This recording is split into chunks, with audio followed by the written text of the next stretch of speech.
Ever since I started carrying paper back in late 2009, I would get people asking me about the Midori Traveler's Notebook. I did some research on it and I was able to see some pictures and some text that was mostly in Japanese, trying to figure out what this thing was all about, and I never really quite got it until a couple of weeks ago when we picked up the line and I was able to play around with this thing for myself and really see how it works. It's not just a notebook, it's really a whole system. And even though I was able to see individual reviews and put together pieces of information from people's blogs and things like that, there was never really one great comprehensive resource that explained how the whole system worked. Well, that's what I plan on doing here today to show you the Midori Traveler's Notebook and how it all works.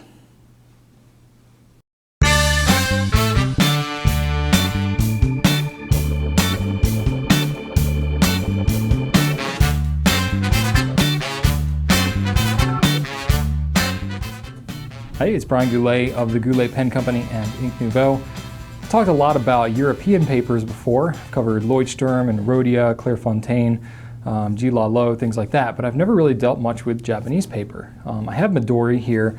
It's a very interesting paper system and I want to show you what it's all about, but I can't do that very well when you're looking at me. Let's take a look at the notebooks.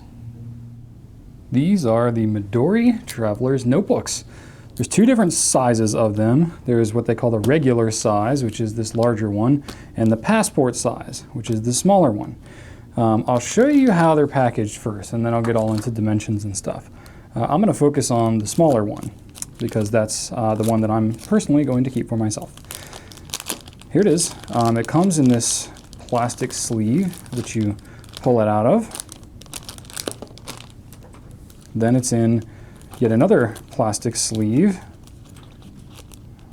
that shows the color designation on it. And then it's got this little piece of paper here that says Traveler's Notebook and the size, and it gives you a little story there in both Japanese and English. And then it's got this band that goes around it here that you just pull off like so. And then it's got this box, this little cardboard box that you kind of unwrap. And in it is a couple of goodies. It's got your notebook in a bag. It's got an extra little band, which I'll show you what to do with that. And it has this piece of paper with Japanese all over it, and I honestly have no idea what this says. I don't speak Japanese. If you know, tell me, that'd be great. Anyway, this is the bag that it comes in. I promise we're getting to the notebook, and here it is. There's your notebook. Kind of cool, very rustic looking, very Indiana Jones-like, if you're familiar with that. This extra little band that it comes with is a replacement band that you can put on. It's for this strap right here that keeps the notebook closed. So you can actually just kind of swap that out rather easily. Just open up the back of the notebook and you can just pull that thing out of there and replace it with an orange one if you want. That's the ones that it comes with, is brown and orange. Let me feed it back in here. I probably shouldn't put it all the way out. There we go. Okay. Pretty simple to do. Or the larger one, which I have here, comes with a replacement red band, which I now realize I don't have. Wait, here it is. Voila. So there it comes with a red one. So that's kind of neat. Okay. So those are your options. It's basically a pretty simple design. So you have what is more or less a flap of leather that's fairly thick, probably about 2 millimeters or so in thickness, with a couple of elastic bands on there that hold in a notebook. And that is essentially the Traveler's Notebook. But it gets cooler and it gets a little more complicated here, because you can add additional notebooks, additional things and accessories into this system that really kind of enhance the utility and the customization aspect of it. Now, like I said, there are two different sizes of this notebook. The bigger one, with the regular, as they call it, is the leather is 218 by 130 millimeters, which is about 8.6 inches by 5.1 inches. And then the notebook that comes inside the big one here is obviously pretty long and skinny. It is 210 millimeters by 110. So that's about 8 1/4 by 4.3-ish inches. The smaller guy is the Passport, and it is 134 by 105 millimeters on the leather, and the paper is sorry, that's about 5 1/4 by 4, just over 4 inches. And then the paper is 124 by 89 millimeters, which is just a bit under 5 inches by 3.5. So pretty good size. If you're going to be carrying this one around, you know, you'll probably want to carry it in a bag or something. This one's just a little bit big for the pocket. The Passport one is like really good for a pocket size, especially jeans pocket or something, coat pocket. Good size. This is actually the one I'm going to keep for myself, so I like that size. Now, there's all kinds of different cool things that you can do with it. You've got some paper options, you've got some accessory options. So let me just go ahead and dive in a little bit to the accessories, because there are some neat things that you can get with this. Of course, you can get different refills and different types of paper to stick in here. It's got plain, it's got lined, graph, some planner options as well. But there's also other accessories that have nothing to do with paper that you can get. For example, you can get replacement straps. So if you want to get a different color strap band that goes around the notebook like that, you can get that. It's got the little doodad in over here too. You can get that. You can get some little plastic stick-on little pocket things and business card holder things. I've stuck those over here on this notebook. You can put them on the inside, put them on the outside, whatever. I just kind of added this one in here, and you can, you know, put your business card or stick, you know, train ticket stubs or whatever you want in there. And then I've stuck another one on the back that's just kind of like an extra little divider thing. So if you want to turn your notebook into something that has a little pocket, you can do that too. You know, just enhances the utility, and because it's stick-on, you know, it gives you a lot of versatility as to which notebook you put it on. So that's kind of neat. And it comes, you know, in different arrangements and stuff, so you can kind of customize that. It also comes with, well, it doesn't come with, but you can get additional options of some things that you actually stick in the notebook. For example, this little guy, you've got this elastic strap, and you can just kind of pull the strap out and fit it in here like that. And that allows you to have, you know, a business card sleeve here in the back, and then in the front it's got a little zippered pocket. Okay, so there's all kinds of neat little things that you can do to really personalize how you're going to use this thing, how you want to customize it. The most popular one, or the most popular thing that I know I'm going to get asked about, is actually how do you put more notebooks into this thing, because that's one really popular thing you see about that. And I'll get to that in a second. There's just one more thing that I wanted to show you, and that is the pen loop. The pen loop is pretty awesome. Other pen loops that I've used before are like stick-on or something like that, or they're really large and wrap around the whole notebook. This one's kind of cool in that it's just really just a clip, sort of like a money clip or a belt clip that you can just stick on to anywhere on the notebook really that you feel like putting it. It gives it a nice solid grip, and you can take your pen of choice and just stick it in the loop and then kind of keep it and always have it around with your notebook. It's actually a pretty decent sized loop. Most pen loops that I have seen are made more for pencils, and so fountain pens tend to be fatter and thicker than most pencils. So you tend not to be able to use normal pens with most pen loops. But, you know, here's another one. I've got like a Pilot Metropolitan. You know, most people probably wouldn't use a Lamy 2000 or anything to carry around in the notebook, but, you know, a more inexpensive pen might be good. So there, you know, it holds in there well. The leather's pretty supple. It's pretty soft to begin with, so it doesn't have to be broken in a great deal. But that's just kind of neat. So, you know, that comes in a couple of different colors. It's got like a black one and a brown one there with kind of a nickel finish. Just neat, you know, so there's a lot of really cool things that you can do with those. And by the way, these will fit on other notebooks too, not just the Midori, but basically anything with a thicker cover. So it'll fit, you know, on your Moleskines and Rhodias and Clevadas, Habanas and things like that. So the leather itself is vegetable tanned. It does have kind of a smell to it. That I will admit, and it's commonly known for that. Most people I know that have reviewed these notebooks will admit there's a bit of a smell to it. It's got a little bit of a chemical smell to it, but they advertise that, you know, everything is tanned using tannins from vegetables. Or from plants. I don't know exactly what plants or how that process is done. But it appears to be a fairly natural process. And so there is a bit of a smell to it, but the smell will go away and it'll get that nice leathery smell after a little bit of time. The notebook itself comes with a single blank notebook. Both of the large and the small ones come with a single blank notebook. The paper is actually a little bit different between the small and the large one. And one of the notable differences is that the small one is perforated and the large one is not. I don't know if that's that big of a deal to you, but it's worth noting, I guess. There is a little strap here, a little bookmarker strap on the inside that is, let me take the notebook out and you can see kind of how this strap system works. So basically you have one elastic strap that goes through this little piece here. And this piece is like crimped or hammered in from the factory. So it's not removable. Well, I guess technically it's removable once, but then if you want to replace it, you need to get the little kit that's got another little doodad in there and you crush it down with a hammer yourself. But it's basically one elastic strap that's fed through the top, comes down through the notebook all the way down to the bottom, comes back through another hole in the notebook, flips back to the inside, pokes back out, and then it comes back through. So it's all just one strap in there.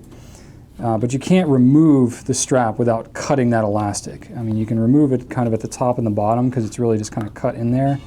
But it actually goes through a hole in that leather, so you can't really remove it and put it back easily. So make sure you kind of commit to your elastic strap color. You don't want to be changing it every week or you'll have to be buying these things all the time. But it does have this little extra little skinny strap thing that kind of goes down and that works as your elastic marker. So you can see here the leather is tanned kind of differently on the inside and the outside. That's not uncommon. Got kind of a smooth, like fuzzy kind of feel to it.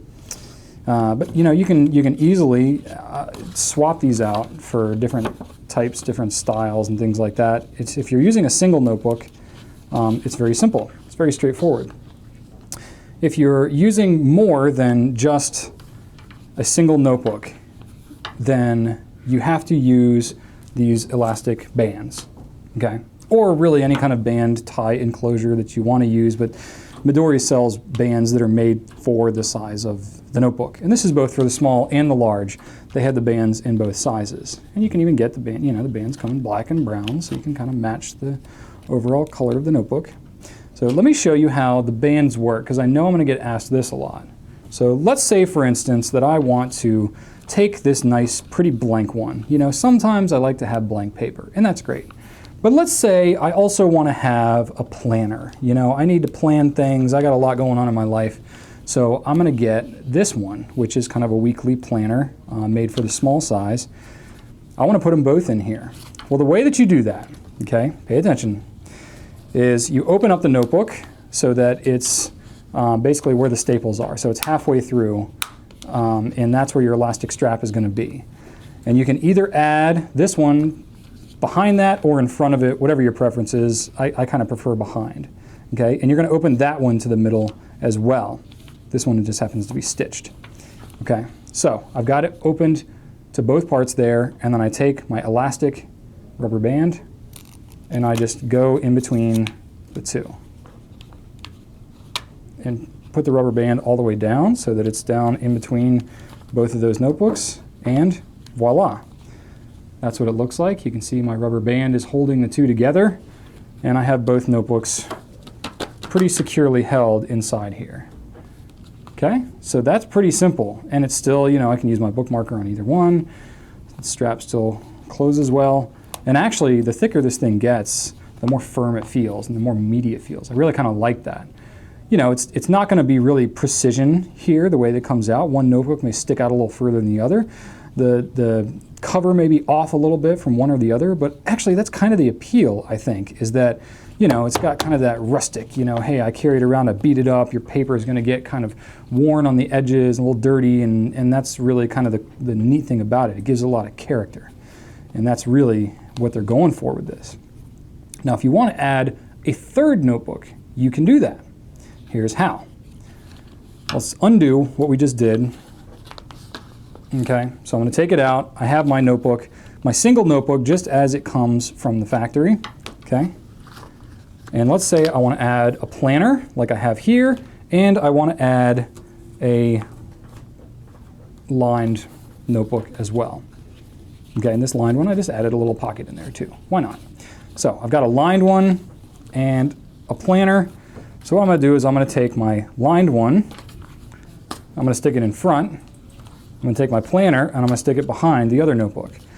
Now what I want to do in order to attach all three of these notebooks, I have my rubber band, you still only need one. You take and you split the notebook into the middle on the back notebook and on the front notebook. And you hold it just like so. You take your elastic band, you stretch it out so that it goes over your little sandwich that you've just made there, and slide it all the way down so that it's down in the nook of both your front and your back notebook, like so. And that's what your rubber band is going to look like at first. Then what you want to do is take, you can either leave it like that, or if you take and actually kind of pull up on that middle notebook a little bit, you're going to have your front and your back notebook kind of clamped together with that rubber band, and your middle one is just going to kind of be hanging out on its own with the elastic band that goes through the actual leather part of the notebook, and that's what's going to kind of hold it all together. And when you do that, oh man, I love the way that it feels with three notebooks in there. It just feels, it honestly feels like I want to take a bite out of it, you know, like it's a big fat sandwich. I love it. And your elastic closure still goes around it all. You're going to get some pokage, you know, some poke outage here in the middle, and that's okay. It's going to get roughed up a little bit. Corners are going to get a little dinged, and that's how it goes. But it holds three in there very firmly if you want to. Heck, I even was playing around, and I was able to fit my little business card thing with my zipper pocket in there as well. I just kind of stuck it behind all of those. And voila. How's that for a notebook, huh? Pretty cool. So you can mix it up. You can put, you know, all lined. You can put 3 planners if you want to. You can mix and match as much as you want. If you go beyond 3, that's when it really starts to get kind of ridiculous, because, you know, the cover, as you're adding more notebooks, the cover is getting thicker at the binding, and then, or at the spine, and then this part is going to pull further and further back. So I'm sure there are configurations you could do where if you really wanted to stack this thing up to be, you know, this thick, you could, but I think it's really kind of just designed for a maximum of 3 notebooks. And again, you can do this with both the small and the large ones. I personally just don't happen to have the large rubber bands on me at the moment, so I can't really demonstrate that, but you get the idea from what it looks like here with the small. The last thing I wanted to show you was some of the paper, okay? So there's a couple of different types of paper that's available. The biggest variety of paper is available in the larger size. Basically, there are 5 total varieties of paper. Okay, one of them is in the large size. It comes with this sketchbook, okay? Or sorry, I keep saying it comes with. What I mean by that is there is available a sketchbook, and it is a perforated sketchbook. It's got slightly thicker paper, and I did actually write on it to do a test. I wrote on it with Noodler's Black, Noodler's 54th Massachusetts, and Diatramentus Red Orange. No reason in particular why I chose those colors. I just wanted to see what it would do with a variety of colors, and I had them inked up already. So when you, no bleed through, some decent shading, no feathering at all, you can't even really see what's going on the other side of that paper. So bravo to the sketchbook. It holds up really, really well. And it had, this particular one has 48 pages of writability. Another one that there is, which is probably going to be of great interest to many of you, is this really thin paper. I don't know how thin it is exactly, but it's pretty darn thin. I don't know how I can get across how thin it is, but you can actually see kind of through the paper a little bit, even just having my dark desk behind there. Despite its really, really thin nature, I was still got really good ink resistance, good shading on it, with the same inks and pens, and you can definitely see ghosting or echoing like crazy, but it did not bleed through at all, which I was pretty amazed to see that with a paper this thin to not have bleed through. But again, you know, the Japanese, they really know how to make thin paper right. And they definitely nailed this one. So the idea behind this paper is that it's really thin, and it includes, you know, twice of what their normal volume of paper is. So it's got 128 pages on this one. And then another kind of paper that they have is this brown craft paper. I don't know how much you fountain pen people are going to be into this, but just to test it out, I did the same inks on it. It definitely changes the look of the ink. It kind of, you know, doesn't make it look as good, in my opinion, but it did not bleed through, did not feather, still held up really well, despite its, you know, fact it's craft paper. So that's kind of cool. And then there's two other types of paper that are more of their normal paper. One of them is what comes in the smaller notebook, which is this style, and it has a designation. Basically, Midori uses two different types of paper. They use their Midori paper, which we designate on gouletpens.com as the MD paper, and they also use another brand of paper, which is, let's see here, the name escaped me for a second there, but the other kind of paper is called Design Fill, and it is spelled like so. There it is. Is on here. Design Fill. Okay.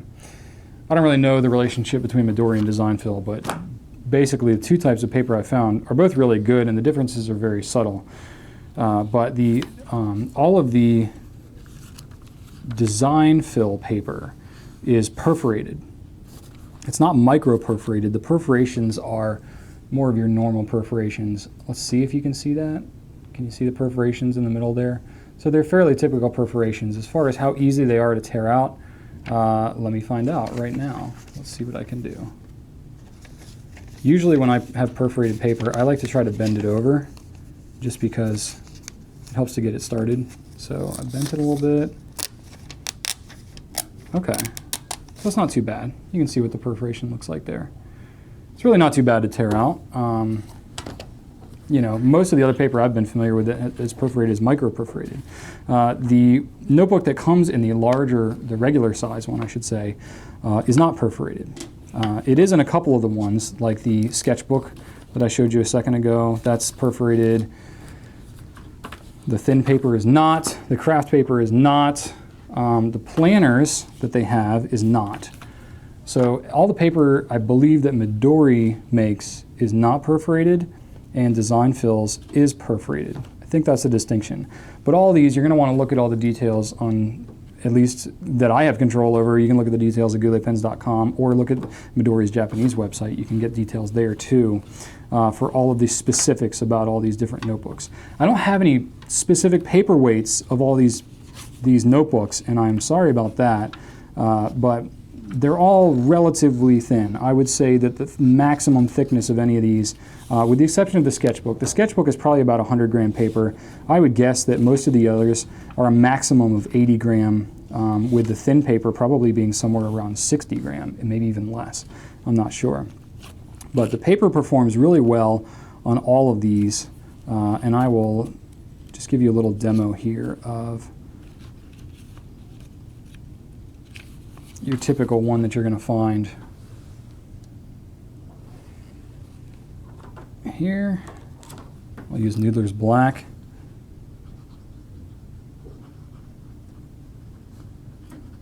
This is in a Lamy 2000 with a medium nib.